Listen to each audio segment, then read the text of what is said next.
Mga ka-vibes, ito ang pagbabalik ng Kaakay with DJ Kakay. Panibagong kwento ang iyong matutunghayan ngayong araw, kami ay inyong samahan. Mga ka-vibes, muli ito ang aking programang Kaakay with DJ Kakay. Joy, hindi ako nakapag-review sa quiz natin mamaya. Pakopyahin mo naman ako, no? Tawagin mo na lang ako sa pangalan na Joy, DJ Kakay. Meron akong best friend, si Karen. At sumulat ako ngayon dahil gusto kong ibahagi ang tungkol sa kanya. Ang tungkol sa aming pagkakaibigan. Ang tungkol sa lahat ng binigay niya sa akin at ang kapalit ng nagawa ko sa kanya. Tinanong na din ba kayo ng kaklase o kaibigan nyo kung pwede silang kumopya sa inyo? O baka naman kayo ang kumukopya? Kung nakikinig siguro ngayon ang mga teacher ko noon, gusto ko lang sabihin na pasensya na po. Hindi na talaga mawawala sa magkaklase ang pagkokopyahan eh. Si Karen madalas siyang kumukopya sa akin at ganoon din ako sa kanya. Kumbaga may teamwork talaga kami, DJ Kakay. Grabe, Joy. Oh my gosh! Nakasurvive tayo! Uy, asan yung papel? Heto, heto. Munti ka na makita ni Ma'am Cory. Buti na lang talaga sinave mo ko kanina. Parehas tayong malalagot pag hindi kita niligtas, uy. The best ka talaga, Ligaya! Shh! Huwag ka nga masyadong maingay. Dumaan pa man din yung mga teachers. Sorry naman. Pero Joy, may assignment tayo sa arts sa Lunes. Oo nga eh. Art na nga lang, homework pa. Ay, wala pa man din akong material sa bahay. Alam mo, doon ka na lang kaya sa amin. Papabili ako ng art materials kay Popsi. Talaga? Sige. Paalam ako kay Lola. Sana pumayag si Lola mo. O gusto mo pagpaalam kita? Ano ba? Okay lang. Ako nang bahala. Sige. Ang ganda lalo siguro ng artwork mo kapag complete tools, no? Yun nga eh. Pero hindi naman maganda mga artworks ko. Ano ka ba? Bulag ka lang ata, Karen. Oo kaya! Oo na maganda. Ang ganda-ganda kaya. Talaga ba? Oo! Kesa naman sa akin, di ba? Alam mo naman ako kung kahig ng manok parang maipot pa sa sobrang pangit. Gusto mo ba? Ako na lang yung mag-drawing ng sayo? Talaga, Joy? Ayun yung sinasabi ko sa'yo eh. You're so bait! Salamat in advance, ha? Since elementary, kaibigan ko na si Karen. Siya ang unang tao na kumausap sa akin. Naging magkasundo kami kaagad kahit mailap at mahiyain ako. At dahil magkalapit lang ang bahay namin, halos araw-araw din kaming naglalaro. Katapos ng klase ay sa kanila naman ako tumatambay. Best friend kami. At sino bang gusto magkahiwalay, di ba? Kaya naman nung high school, nang nalaman kong sa pribadong eskwelahan siya mag-high school, nagsumikap ako na makakuha ng scholarship. Aminado naman ako na hindi ako lumaki sa mayamang pamilya. Kaibahan kay Karen. Si Karen kasi, galante. Siya yung tipo na mapagbigay. Ilang beses na kaya niya ako nilibre ng pagkain at nabigyan ng regalo. Hindi ko na mabilang, DJ Kakay. Madaming taon na kaming nagkasama sa mga birthday namin kung ako ay madalas sulat lang ang kaya kong ibigay kay Karen. Pero siya talagang pinagkakagastosan niya ako. Hindi na ako umangal. Joy! Happy birthday! Oh, Karen! Di mo naman sinabi na pupunta ka pala. Pero salamat, Pes. Tara nga, pumasok ka.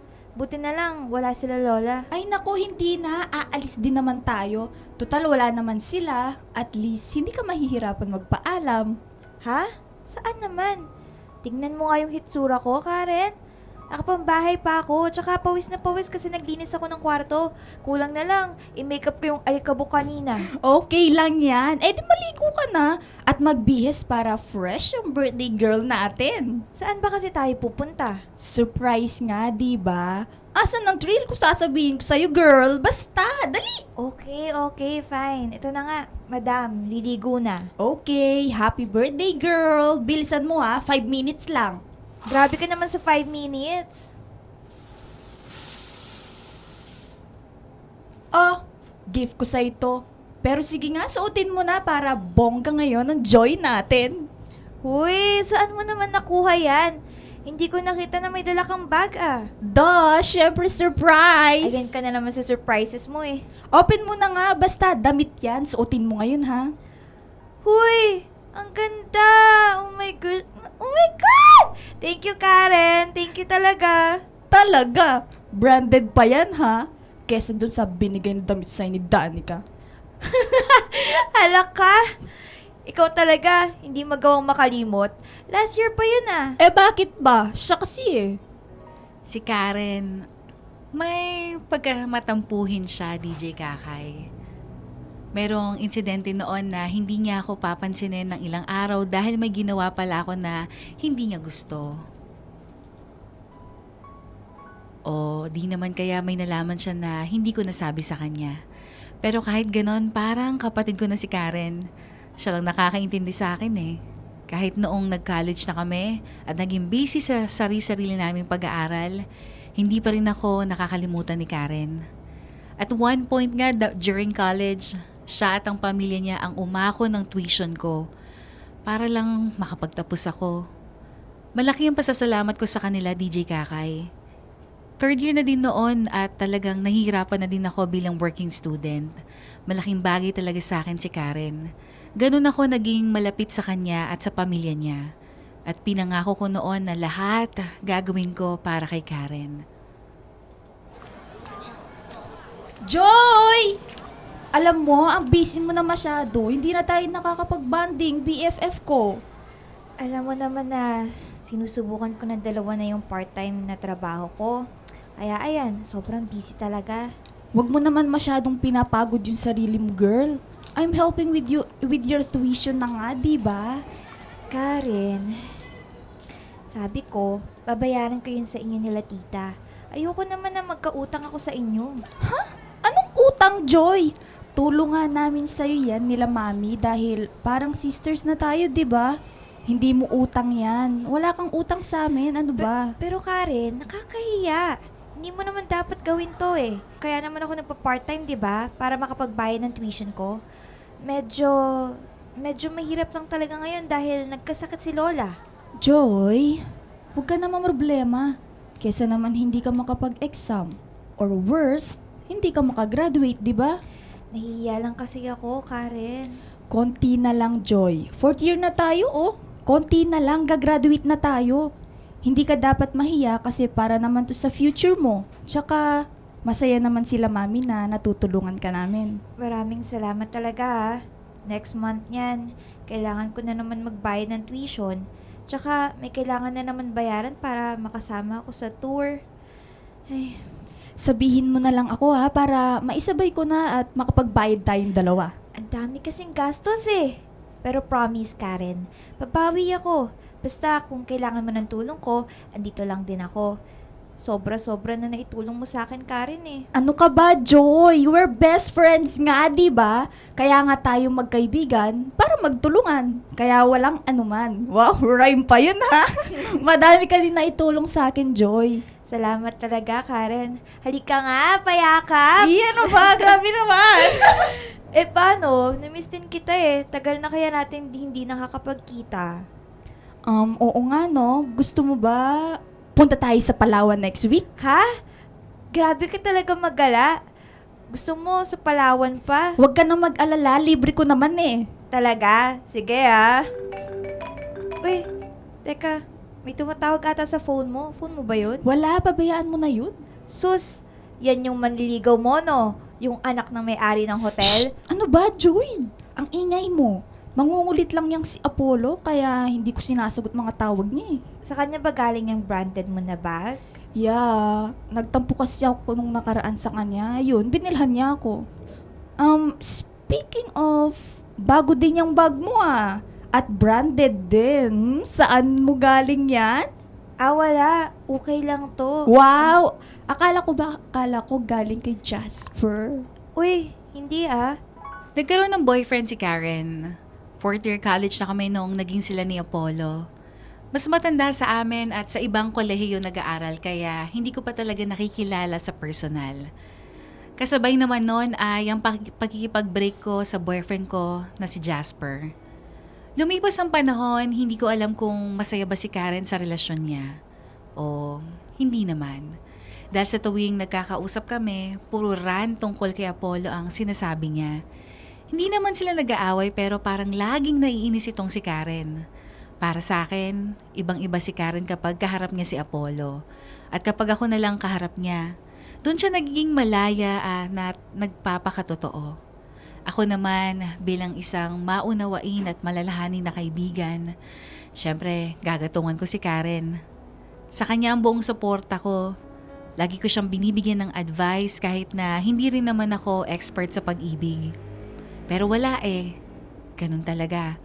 Tutulungan ko na lang siya sa paraan na kaya ko.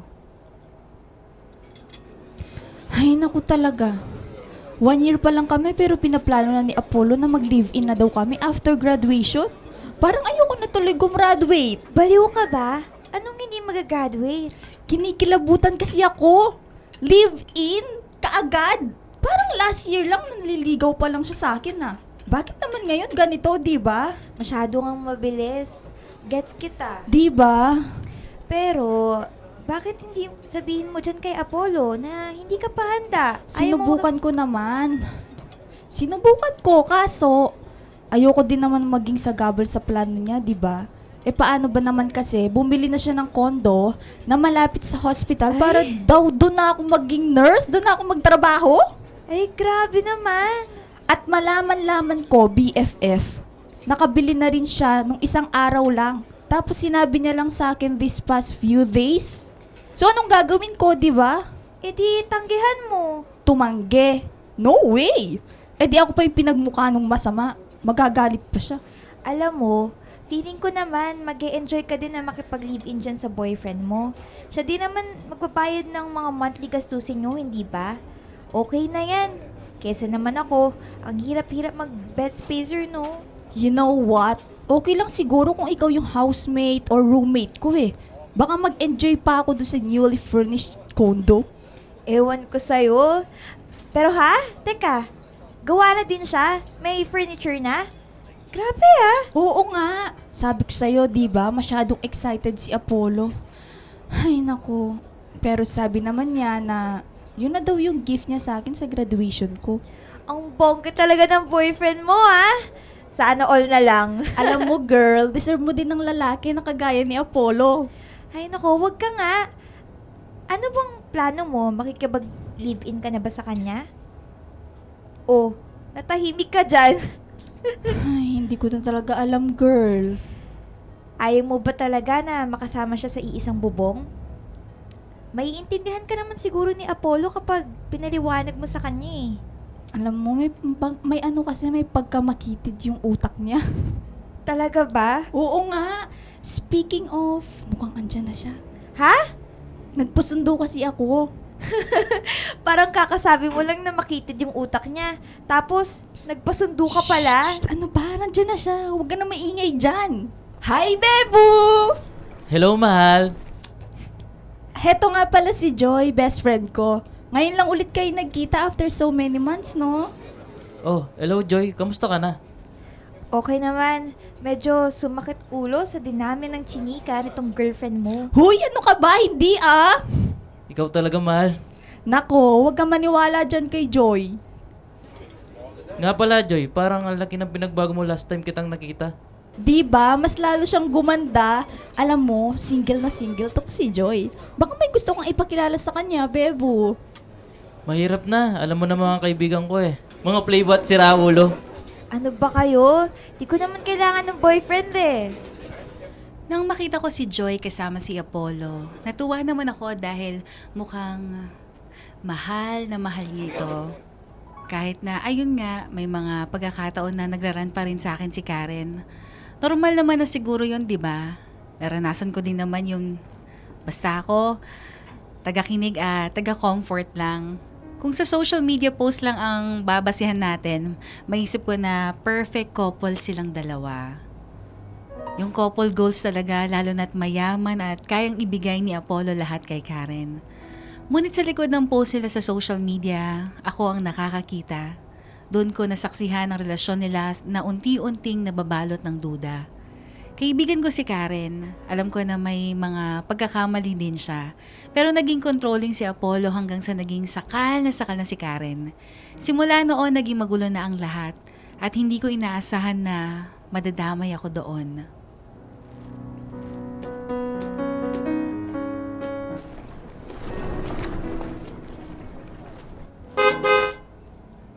Apollo?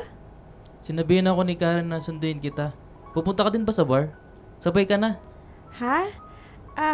Okay. Ba't nandyan ka? Dito ka sa harapan. Huwag mo naman akong pagmukhang driver. Sorry. Kaso, susunduin mo din si Karen, di ba? Diyan siya uupo. Malayo pa siya eh.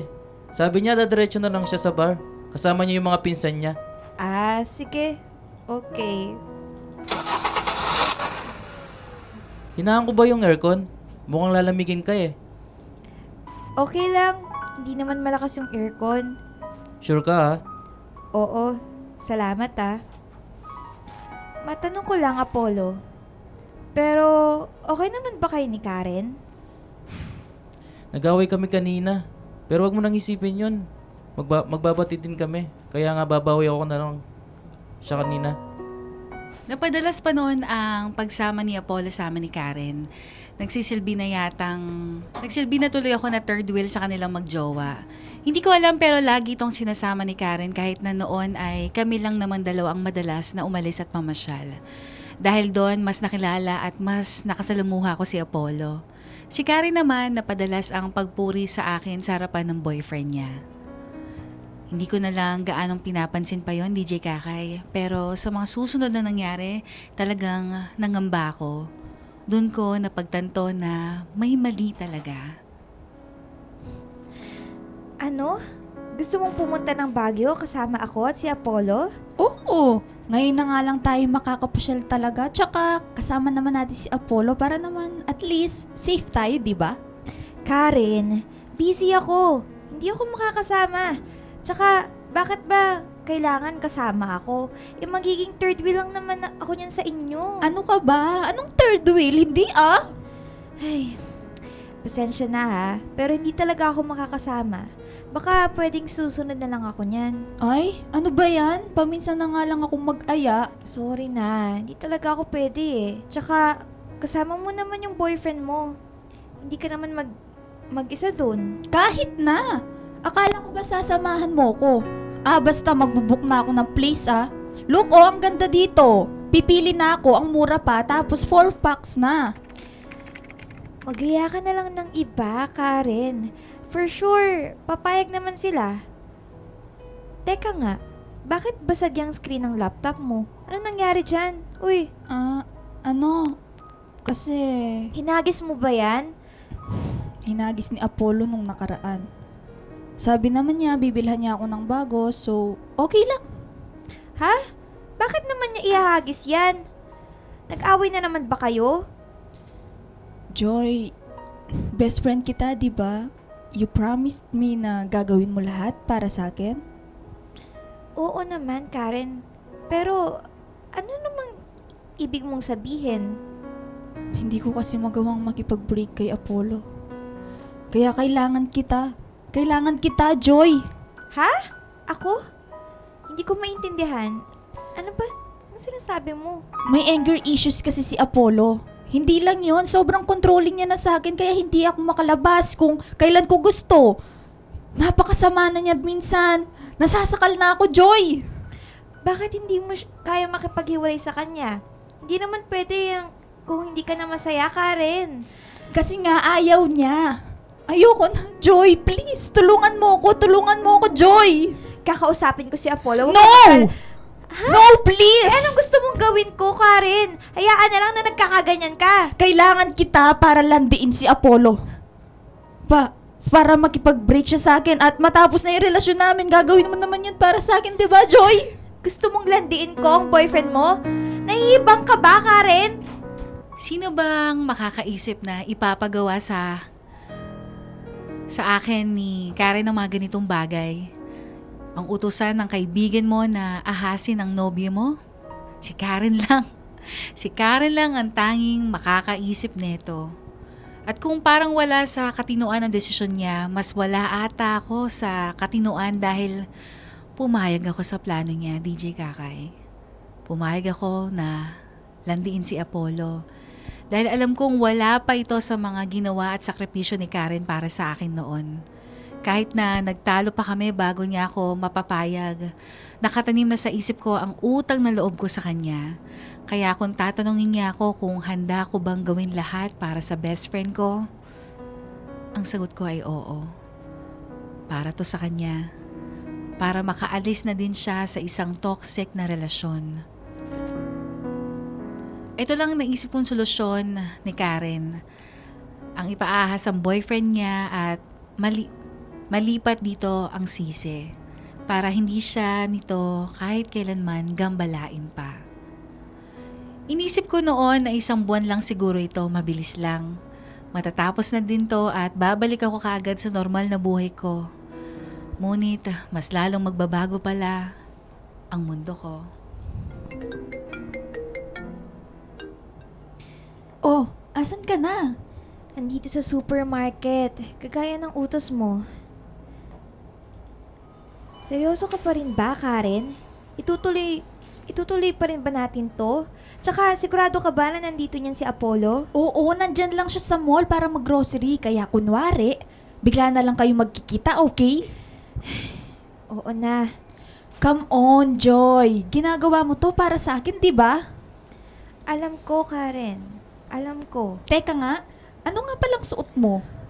Yung kagaya ng utos mo, yung... Jeans, tapos white sando? Make sure ha na mababa yung neckline. Oo na, Karen. Oo na, copy. Okay? May iba ka pa bang gustong i-remind yan sa akin? Wala naman na. Basta sabihin mo, magaling ka magluto, tapos mahilig ka din sa seafoods at kape. Okay? Basta kung hindi mo pa siya nakikita dyan, punta ka lang doon sa aisle ng mga coffee. For sure, pupunta siya doon. Okay, copy. Ay, ano ba yan? Makakaya ko mong gawin to. Joy? Nandito ka din pala? Oh, Apollo? Anong ginagawa mo dito? Namimili lang. Madami din kasing gustong ipaluto sa akin si Karen. Talaga? Dito ka din pala namimili. Malapit ka lang din ba dito? Medyo. Mas mura kasi dito eh. Matagal na din ako hindi nakakapamili. Alam mo naman, buhay dorm. I see. Kaya kayo talaga ni Karen. Siguro halos hindi ka na rin kumakain, no? Galing mo naman pala manghula. Alam mo, since namimili ka na rin para kay Karen, gusto mo ba tulungan na kita? Sige, alam ko naman na alam mo lahat ng gusto niya. Salamat, Joy. Ano ka ba?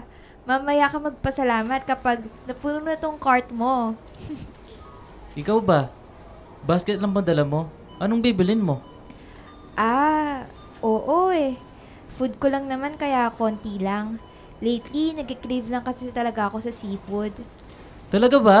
Naku, mahilig din ako sa seafood. Pares pala tayo. Sinunod ko lang ang plano ni Karen. Pati mananatili ko ay nagbago.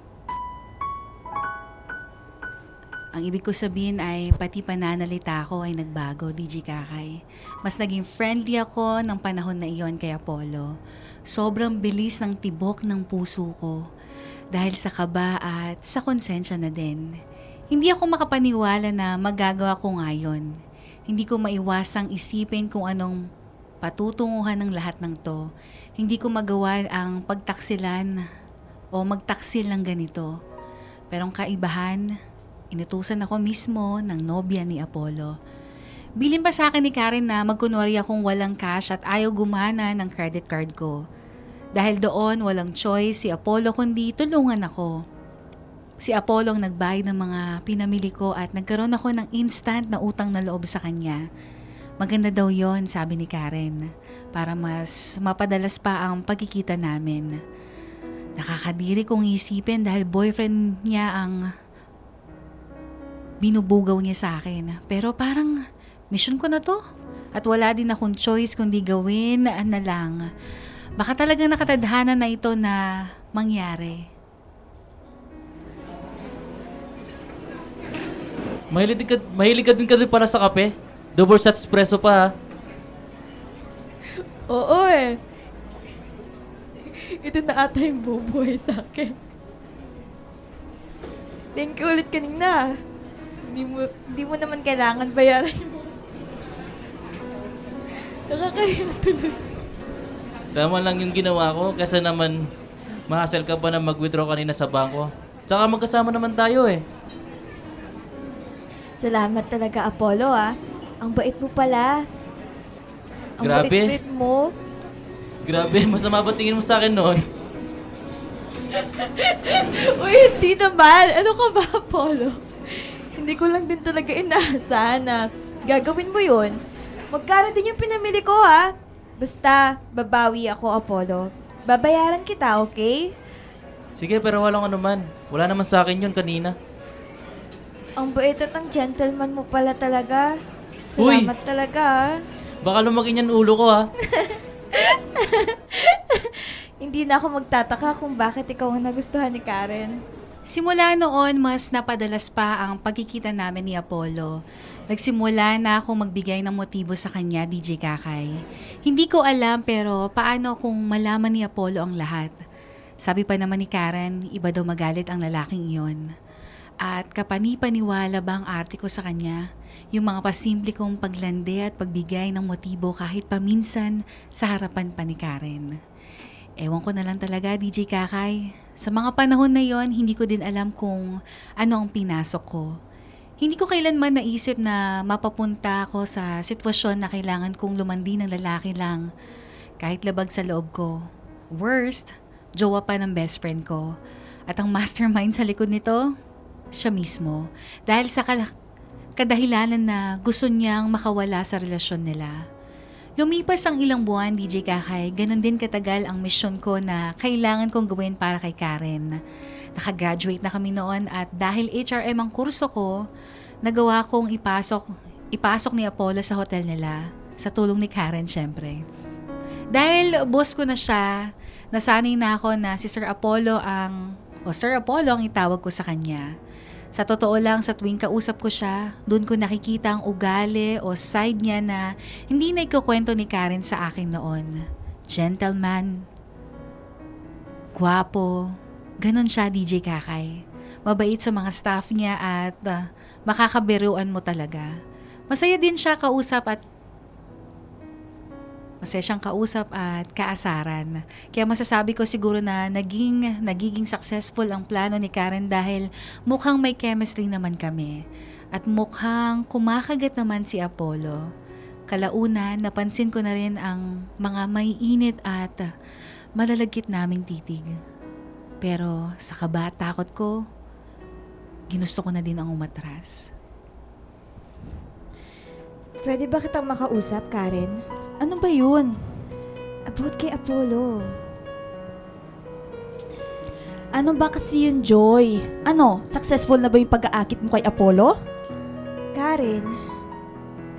Karen, gusto ko nang tumigil. Seryoso ka ba, Joy? Kung kailan napapansin ka na niya, nagtatrabaho ka na din sa hotel niya. Ano bang pumapasok dyan sa isip mo, ha? Hindi ko kaya, okay? Natatakot ako. Natatakot. Bakit ngayon pa, Joy? Hindi ka ba nag-iisip? Hindi ko nga alam bakit pumayag pa ako dito eh. Nakikita mo ba kung gaano ka-ridiculous to? Like, ikaw ata yung hindi nag-iisip. Pwede ba? Akala ko ba totoo kitang kaibigan? Bakit ako ngayon ang hindi sinisisi mo? Karen, kasi kung kaibigan talaga kita, hindi mo magagawa sa akin to. Kung kailan nasa kalagitnaan na tayo ng plano, Joy, tsaka ka umaarte ng ganyan? Hindi ko na kaya to. Hindi ko na kaya, Karen. Ano ba? After mo ako gamitin. After mo makinabang sa lahat ng binigay ko sa'yo? Ano pang sinasabi mo? Akala mo ba, Joy, hindi ko napapansin yung mga branded mo na gamit? Since college, alam kong yan lang naman talaga yung pinagkakagastusan mo imbis na yung tuition fee mo. See? Hindi ka makaimik dyan kasi totoo naman. Ayoko nang makipagtalo pa sa'yo, Karen. Hindi naman tayo nagtatalo or magtatalo ng ganito kung gagawin mo lang sana yung plano natin. Karen, parang awa mo naman oh. Naiipit na ako. Hindi mo ba ako pagbibigyan? Last na hiling ko na to sa'yo, Joy. Samantalang lahat-lahat pinibigay ko naman sa'yo noon. Kung kailan kailangan ko na talaga ng tulong mo, tsaka kita hindi maaasahan, Joy. Karen, hindi naman sa ganun. Baka may iba pang paraan. Please, hindi ko na alam. Akala ko naman maiintindihan mo ko sa lahat ng pinagdaanan ko kay Apollo. Puno pa rin ako ng kaba at takot. At ang kinakatakutan ko na baka pag ipinagpatuloy pa namin to sa huli, magkatotoo. Wala akong tiwala sa puso ko, DJ Kakay. Nakakatakot na baka magustuhan ko na din si Apollo, na baka mahulog ako ng tuluyan sa isang bagay na alam kong mali at hindi dapat. Ang gwapo-gwapo mo, Bebu. Ang swerte ko talaga sa'yo. Thank you sa surprise ha. Best girlfriend ka talaga. Of course. Saan ka ba makakahanap ng kasing sweet at ganda ko?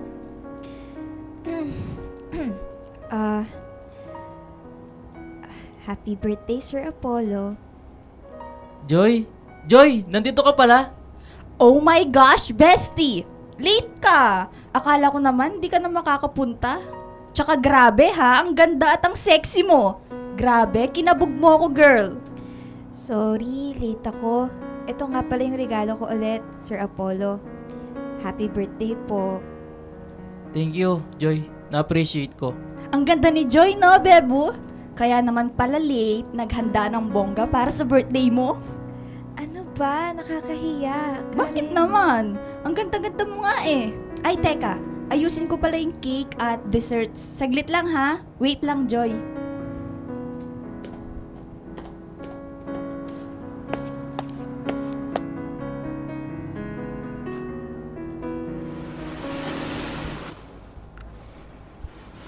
Drinks? Salamat, sir. Sabi ko naman sa'yo, Joy, wag mo na akong tawagin na sir kapag nasa labas tayo ng trabaho, di ba? Okay lang sa akin na tawagin mo ako sa pangalan ko. Kaso kasi, sir, nakakahiya. Well, sa bagay, ang sexy din palang pakinggan ng Sir Apollo mula sa'yo. Talaga? E di, tatawagin pa rin kitang Sir Apollo. Gusto ko lang din sabihin na ang ganda mo, Joy. Talaga bang nagayos ka para sa akin? Nagustuhan mo ba, Sir Apollo? Oo, gustong gusto. Mukhang hindi ka na mawala sa isip ko, Joy.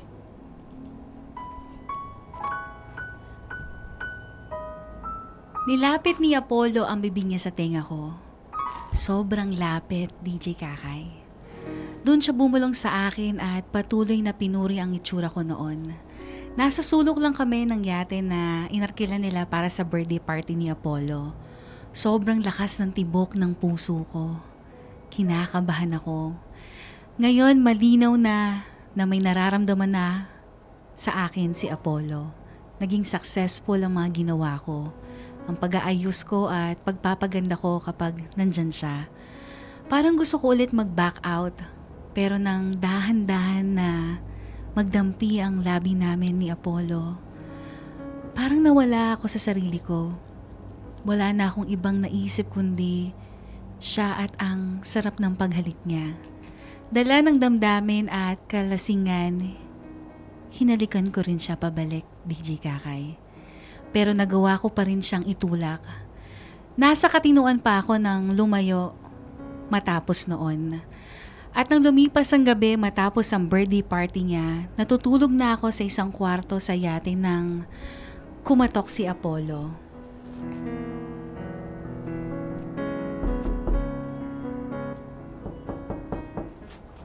Pwede ka bang makausap, Joy? Sir Apollo, gabing-gabi na. Tsaka, baka magising sila Karen. Mahimbing na ang tulog niya. Huwag kang mag-alala, mabilis lang to. Talaga bang hindi lang ako makatulog? About saan ba ang gusto mong pag-usapan, sir? Tukol sa halik natin kanina. Joy, hindi ka mawala sa isipan ko. Shh! Apollo, paano kung mahuli tayo ni Karen?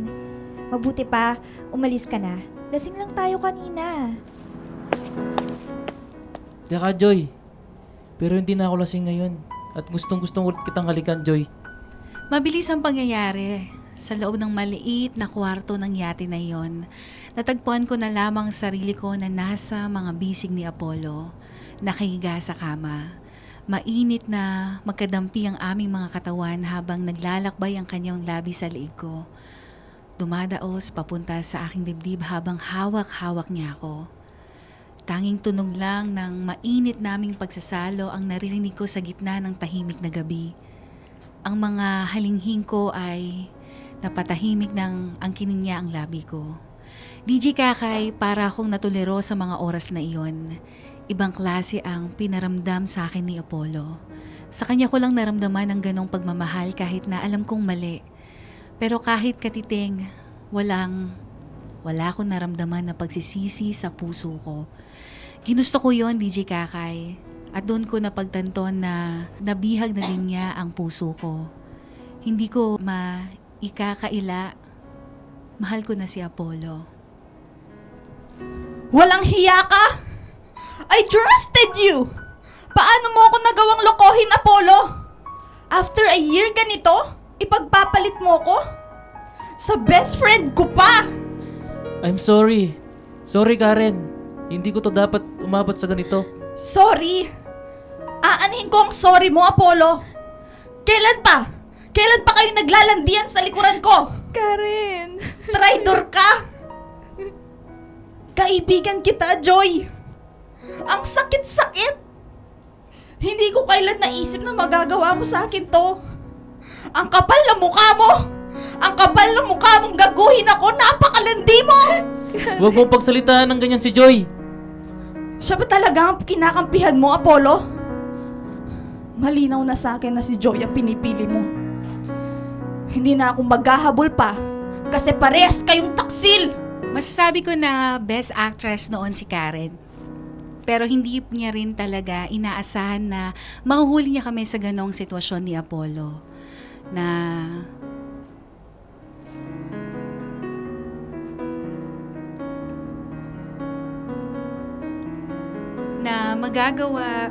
magagawa kong magpalipas ng gabi kasama siya. Tila totoo ang lahat. Totoo ang lahat na kahit nasa una pa lang, plano na namin ito ni Karen.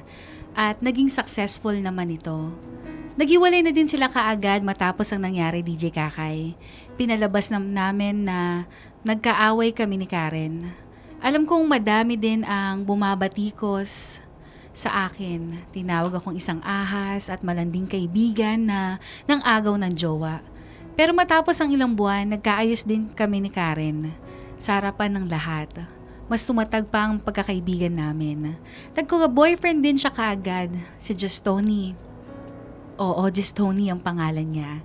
Ito din ang naging tulay para maging nurse sa state si Karen, lalo na't US citizen si Justoni at may background din sa medisina.